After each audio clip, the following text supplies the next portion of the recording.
정부의 말을 듣고 거기에 동조해서 여러분들 집을 팔았거나 내지는 집을 사지 못했다면은 뭐 엄청나게 손실을 본 거죠.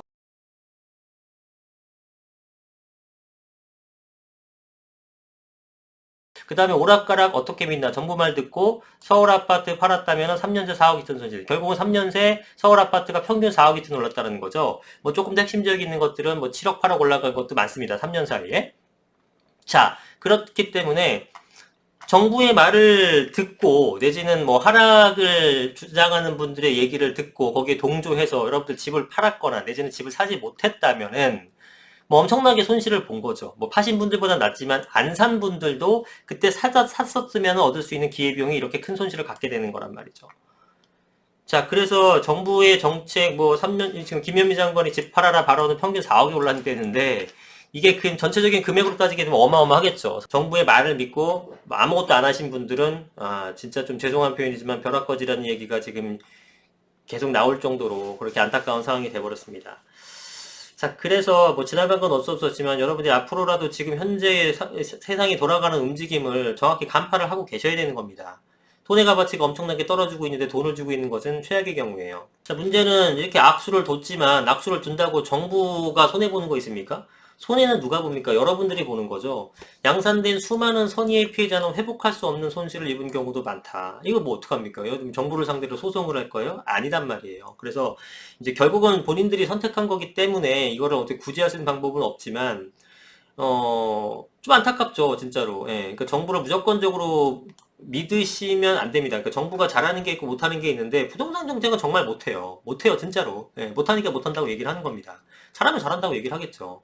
여러분들 결과를 보셨잖아요. 결과가 이렇게 되면은 그 의도가 어떠하든 과정이 어떠하든 결과론에서 여러분들 국민들이 피해를 봤으면은 그거는 잘못된 정책이 맞는 거죠. 그럼에도 불구하고 여러 가지 규제들에 대해서 다시 완화해줘라라고 하지만 그런 것들이 별로 없죠. 찔끔찔끔 요즘 한두 개 하는 게 있긴 합니다만 재건축 실거주 의무 2년 폐지 이런 것들. 근데 그런 것들은 아주 빙산의 일각이란 말이죠. 큰 틀에서 임대차 3법 같은 거라든가 이런 걸 폐지해야 되는데 그런 건 움직일 생각이 전혀 없더라.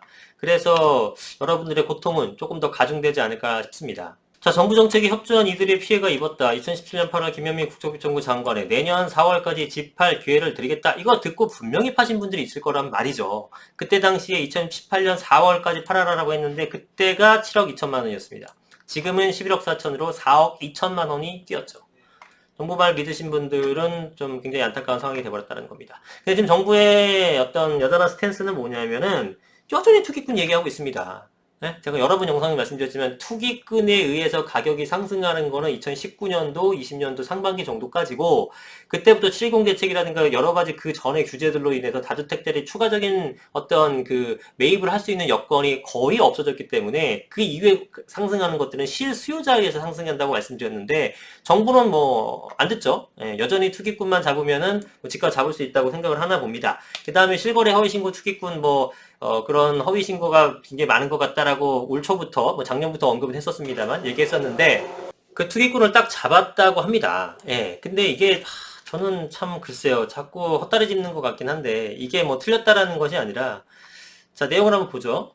자, 지난해 국토부 실거래가 시스템이 등재한 85만 5천 건 아파트 매매 거래 분석 결과, 이 중에 37,900건이 취소. 그러니까 결국은 비율이 4.4%입니다. 이 중에서 얼마 정도를 찾아냈는지 모르겠습니다만, 그 수가 얼마나 되겠으며 그렇다면 여기서 일부가 잡아낸다고 하더라도 그게 실제 전체 거래에서 미치는 영향이 얼마나 되겠습니까?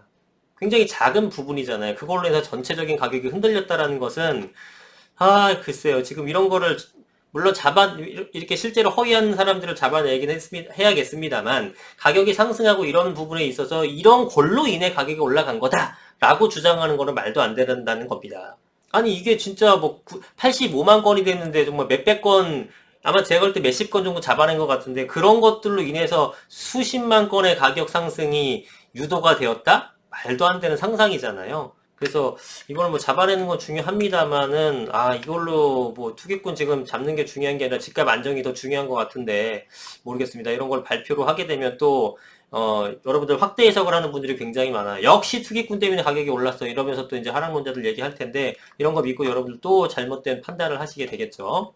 그래서 여러분들 이제 전체적인 움직임이 어떻게 되고 있나를 정말 여러분들 매일 보시는 영상과 매일 그 들어가는 그런 커뮤니티나 카페에서만 판단하지 마시고 전체적으로 넓게 이 사람 저 사람 많은 사람들의 얘기를 들으면서 종합적인 판단을 해보시기 바랍니다. 오늘 영상 여기까지 하겠습니다. 감사합니다.